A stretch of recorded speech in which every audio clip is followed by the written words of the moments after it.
Hey folks, just a quick heads up before we dive in. Halloween is creeping around the corner, and we figured it's the perfect time to add some extra chills to your day. But we're not talking about ghosts, ghouls, or haunted houses. No, we're taking a look at something even scarier, Supreme Court rulings. Because let's face it, some of the things our justice system has done could make any horror movie look like a walk in the park. Over the next few episodes, we'll be sharing stories that are unsettling, unnerving, and downright terrifying. So buckle up, because what you are about to hear is real. And trust me, it's going to get dark.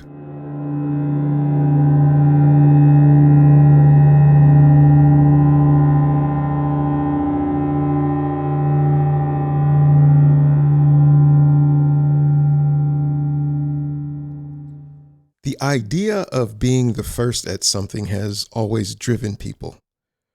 First to explore new worlds, first to break records. But what about being the first to die by a new invention? Or the first to invent a machine designed for one purpose, to kill? Thomas Edison had already changed the world with his inventions, but in his mind, there was one frontier left to conquer: death. He began to imagine a new device, a machine that would end lives quickly, efficiently, cleanly. It would be a breakthrough, a modern marvel. In his lab, Edison and his team worked feverishly, testing on animals, pigs, rats, dogs, each one strapped in, electricity surging through their bodies, twitching, smoking, dead.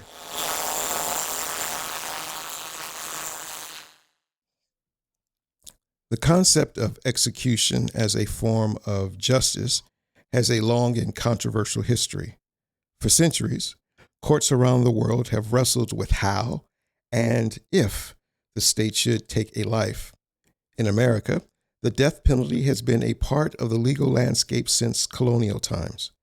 Early rulings upheld execution as legal, but the methods varied. Hangings were the most common, and they were far from humane. Many executions by hanging went terribly wrong, leaving the condemned to strangle slowly rather than die instantly. But as technology advanced, so did the search for a better way to kill. The question became, could we make executions less painful, less barbaric? The answer would come in the form of a new machine, one that would change everything.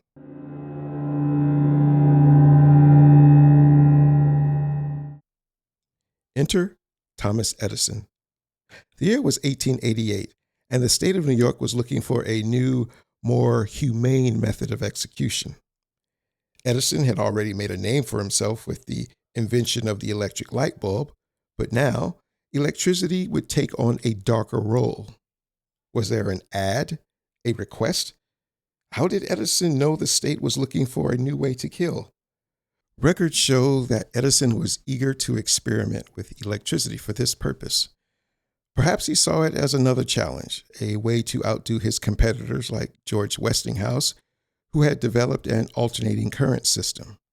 Edison worked feverishly, testing different animals to see how they reacted to high voltage. His team strapped dogs, pigs, and other creatures into makeshift chairs, sending deadly currents through their bodies. There were other ideas in circulation too, different methods of execution, all competing to become the standard. But Edison's machine, his electric death machine, stood out. In Edison's lab, the tests became more gruesome. The idea was simple. High voltage electricity would stop the heart instantly. But in practice, it wasn't always so clean. Some animals convulsed, others twitched, and some simply burned. But through it all, Edison believed that he had found the key to a painless, humane execution. Edison himself reflected on the power of electricity, marveling at how it could illuminate cities and now end lives. His machine would have only one purpose: to kill. There was no other use for this invention, and that, perhaps, is what made it so terrifying.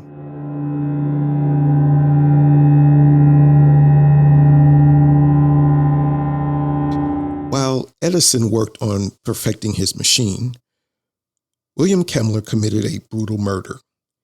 He attacked his common-law wife, Tilly Ziegler, with an axe, striking her again and again in a fit of rage.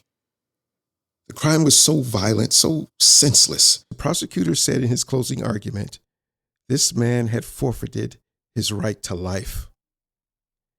Tilly, the victim, was a woman trying to survive in a world that offered her few protections. Now she would be remembered only for her brutal end. The courts wasted no time in sentencing Kemmler to death. Kemmler knew that his fate was sealed. The typical punishment for his crime would have been hanging, an agonizing slow death. He had heard the stories of botched hangings, men left strangling, gasping for air as they dangled from the noose. Kemmler feared the noose, feared the gruesome end it promised. So when the opportunity arose to be the first man executed by this new invention, the electric chair, Kemmler didn't hesitate. He was going to die either way, so why not choose what was being sold as a quick and painless alternative? Why not be the first to die by electricity? In Kemmler's mind, this new method seemed a chance at mercy, a swifter end than the gallows could provide. Little did he know this choice would lead to a death far more horrific than he could have ever imagined.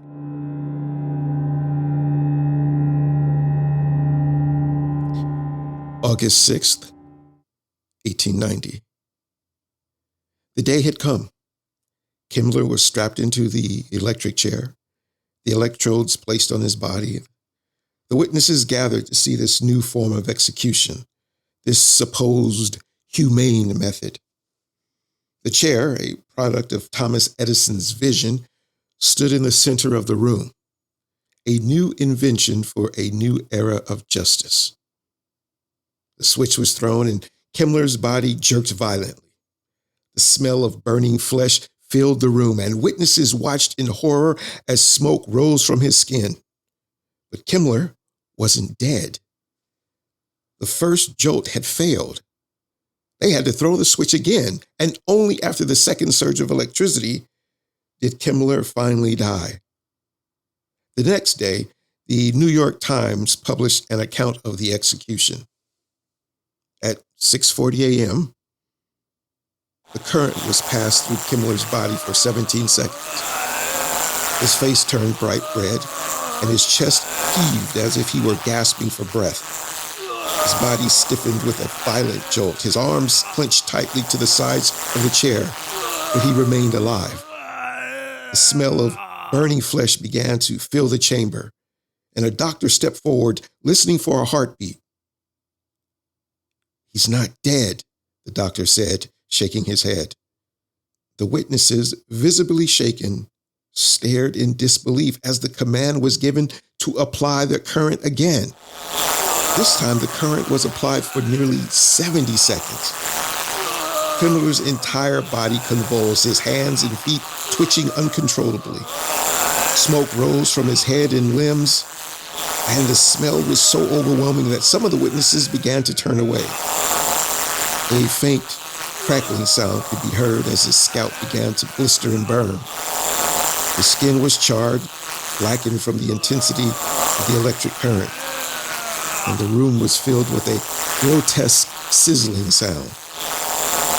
One witness, unable to bear the sight any longer, cried out, "Great God! He's still alive!" Others were heard murmuring that the execution was taking longer than expected. The hair on Kemmler's head began to smolder, sending wisps of smoke into the air. His body, rigid and lifeless, was finally declared dead after nearly 2 minutes of electrical current.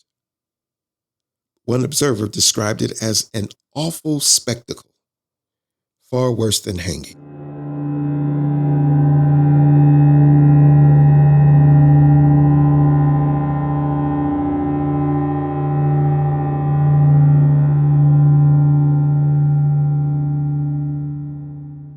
of Kemmler's execution didn't end in the death chamber.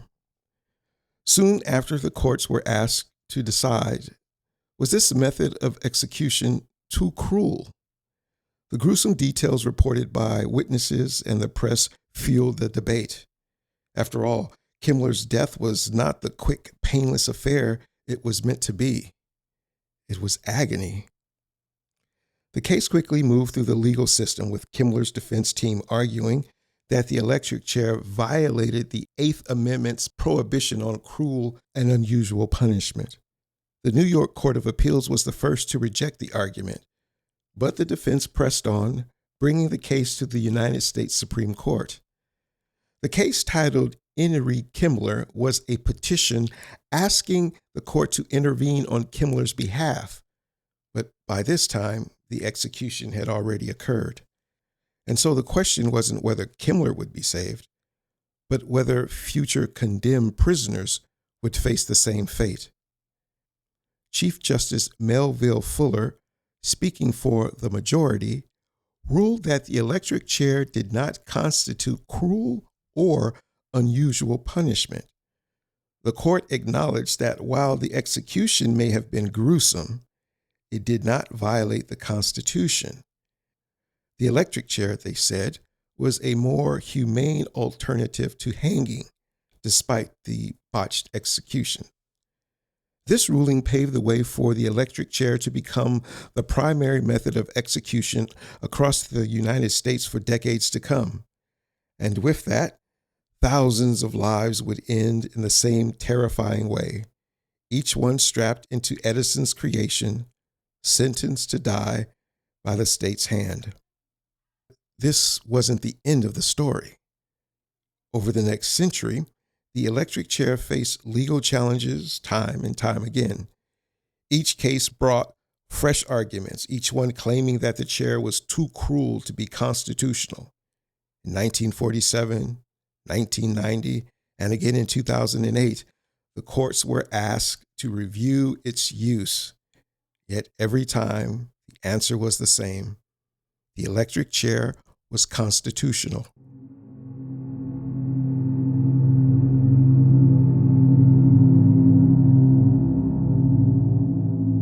It wasn't until the rise of lethal injection that the electric chair began to lose its hold on America's death row.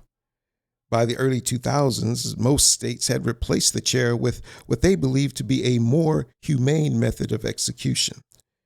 But in a few states, the electric chair remained an option, even as the Supreme Court finally began to question its use. So, why did the courts finally begin to turn against the electric chair? By the 21st century, the horrors of botched executions like Kemmler's had caught up with the public's consciousness. Medical experts testified that electrocution didn't simply stop the heart, it caused excruciating pain, sometimes for minutes before death. In a landmark decision in 2008, the United States Supreme Court hinted that the electric chair might indeed be too cruel. Now, while the ruling didn't directly abolish it, the writing was on the wall. By the time the electric chair was phased out in most states, it had taken thousands of lives, all because of a ruling made in 1890 in the aftermath of William Kemmler's death. But the electric chair didn't end with Kemmler. Imagine for a moment the most recent person to die in this way. It's dark in the cell block. The prisoner has just eaten their last meal. Something simple, nothing grand. The guards arrive, and it's time. Walk down the hall is short, but it feels like an eternity. With each step, the hum of electricity seems to grow louder. The prisoner knows what's coming. And then the door to the chamber opens. In the corner, a single red light bulb glows faintly. Edison's gift, still lighting the way more than a century after his invention was first used. The prisoner is strapped into the chair, The guards work quickly, attaching the electrodes, adjusting the restraints. Everything is ready. The prisoner stares ahead, knowing this is the last thing they'll ever see. A final deep breath, the switch is thrown, and in a flash it's over. The electric death machine claims another victim, just as it has for over a century.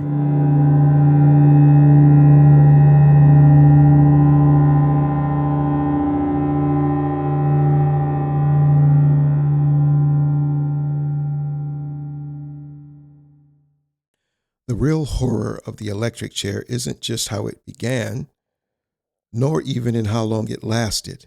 It's in the fact that time and time again, the courts ruled it constitutional. 9 justices entrusted with interpreting the Constitution decided that this method of execution did not violate the rights of the condemned. Because you see, the Constitution, the same document that guided us in Kemmler's time, is still the same today.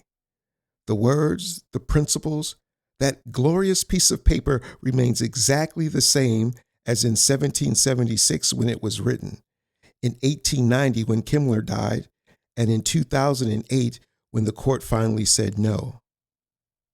What has changed is our interpretation of it. And that, perhaps, is the scariest thing of all. Because when it comes to life and death, what truly matters isn't the law itself, but how we choose to interpret it.